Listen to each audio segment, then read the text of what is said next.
हम बाहर कैसे घूमेंगे, क्या हमारी औरतें हैं? इतना सारा केस हर आदमी की ज़ुबान पर, हर औरतों की ज़ुबान पर।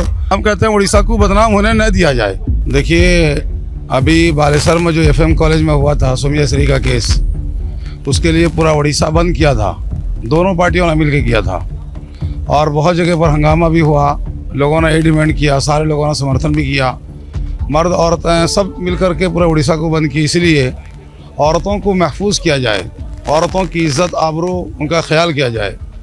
और अभी कुछ ही दिन नहीं गुजरा है, अब यहाँ पर भी हो गया, पिपली के करीब जगह है, वहाँ पर भी केस हो गया। बच्ची 9:30 बजे जा रही थी, वहाँ पर उसको 2-3 लड़के मिल करके उसको पकड़ लिए, जला भी दिए और पड़ोस में हमारे गैर मुस्लिम भाई निकल के आके उसको बचा लिए, वरना वो बच्ची जल के ख़त्म हो जाती। अभी हम एम्स गए उनके अब्बा से मिलने के लिए, उनके अब्बा के आँख से आंसू के कतरे बह रहे हैं। तो यही कह रहे हैं कि तुम अल्लाह को बुलाओ, दुआ करो उसके लिए ठीक हो जाए। हमारे बड़े बड़े लीडर, हर दल के लीडर यहाँ पर आ रहे हैं, देख रहे हैं, मीडिया वाले भी सब यहाँ घूम रहे हैं।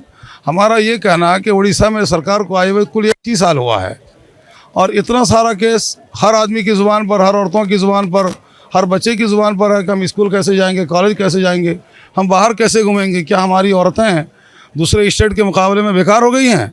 इससे पहले जितनी सरकार रही हमारी औरतें मार्केटिंग करती थी, सब कुछ करती थी, घूमती थी, पढ़ती थी, लिखती, सब कुछ करती थी, लेकिन आज क्यों नहीं कर पा रही हैं?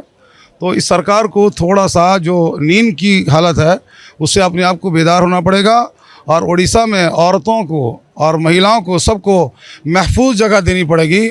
और मैं ये कहना चाहूँगा पुलिस प्रशासन बहुत मजबूत हो, वरना सरकार का जो हाल है बहुत अच्छा नहीं।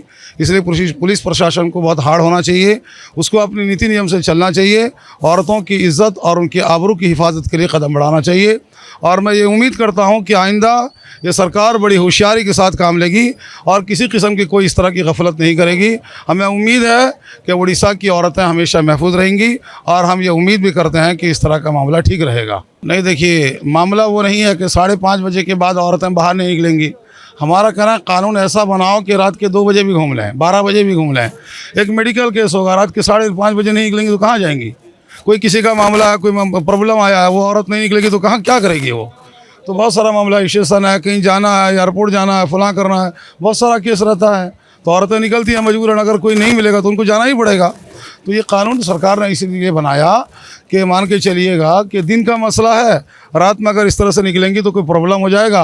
रात दिन का कोई, दिन में प्रॉब्लम हुआ, अब रात का कानून बना रहा है। 9:30 बजे, आज का किस्सा 9:30 बजे का है, बड़ी शर्म की बात है। आप कानून 5:30 बजे का बना रहे हैं, ये तो बिल्कुल बहुत दूरी की बात है। कानून दिन का बनाओगे, रात में कुछ मामला होगा, हम समझ में आता है, चलो ट्रबल हुआ है, लेकिन 9:30 बजे केस हुआ है, बिल्कुल सुबह सवेरे का वक्त होता है। इसलिए सरकार को बड़ी होशियारी के साथ काम लेना चाहिए। और हम ये कहना चाहेंगे, उड़ीसा की मिट्टी कभी भी पूरे हिंदुस्तान के अंदर बदनाम नहीं हुई है, लेकिन अभी हर आए दिन इस तरह केस होगा। उड़ीसा में जो टूरिस्ट लोग आ रहे हैं, कि कारोबारी लोग आ रहे हैं, उड़ीसा नहीं आएंगे, उड़ीसा की औरतें गैर महफूज जाएंगी, तो इस तरह से उड़ीसा खतरे में चला जाएगा। हम कहते हैं उड़ीसा को बदनाम होने न दिया जाए, सरकार से हम इल्तिजा ही करेंगे।